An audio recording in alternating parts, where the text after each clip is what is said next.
বলিউড ইন্ডাস্ট্রিতে যখন অভিষেক আর ঐশ্বরিয়ার বিবাহ বিচ্ছেদের গুঞ্জন তুঙ্গে, ঠিক সেই সময় সোশ্যাল মিডিয়ায় ভাইরাল হয়েছে একটি ভিডিওতে দেখা যাচ্ছে স্ত্রী ঐশ্বরিয়ার প্রাক্তন প্রেমিক সালমান খানকে জড়িয়ে ধরেছেন অভিষেক বচ্চন। বিস্তারিত থাকছে ডেস্ক রিপোর্টে। সম্প্রতি ভাইরাল হয়েছে সালমান খান, ঐশ্বরিয়া ও অভিষেক বচ্চনের একটি ভিডিওতে দেখা যায় ঐশ্বরিয়ার প্রাক্তন প্রেমিক সালমান খানকে জড়িয়ে ধরেছেন অভিষেক বচ্চন। শুধু তাই নয়, সালমান খানকে জড়িয়ে ধরে তার কানে কানে ফিসফিস করে কিছুক্ষণ কথাও বলেন অভিষেক, যা নেটিজেনদের মনে প্রশ্ন আরও বাড়িয়ে দিয়েছে।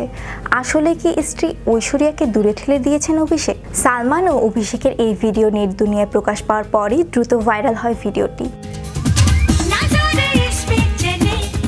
ভাইরাল ওই ভিডিওতে দেখা যাচ্ছে তাক লাগানো এমন ঘটনা ঘটেছে বলিউড প্রযোজক অশোক পণ্ডিতের জন্মদিন পার্টিতে। অশোককে জন্মদিনের শুভেচ্ছা জানাতে এসেছিলেন বলিউড ভাইজান সালমান খান। একই পার্টিতে উপস্থিত ছিলেন বাবা অমিতাভকে সঙ্গে নিয়ে অভিষেকও। সালমানের সঙ্গে বচ্চন পরিবারের দীর্ঘদিনের দূরত্ব ঘোচানো দেখে নেটিজেনরা মিলিয়েছেন 2-2-4।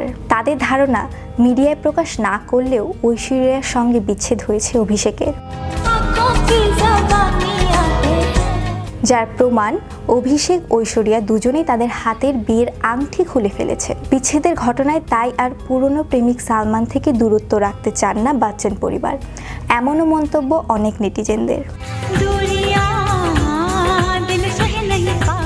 বৃহস্পতিবার বলিউড প্রযোজক অশোক পণ্ডিতের 60তম জন্মদিনের পার্টিতে শুধু সালমান খান, শাহরুখ খান, কাজল, অমিতাভ বচ্চন, অভিষেক বচ্চনই উপস্থিত ছিলেন না, আরও ছিলেন রাশেক রওশন, ঋতিক রওশন, উর্বশী রাউতেলা, সোনু নিগমের মতন জনপ্রিয় তারকা।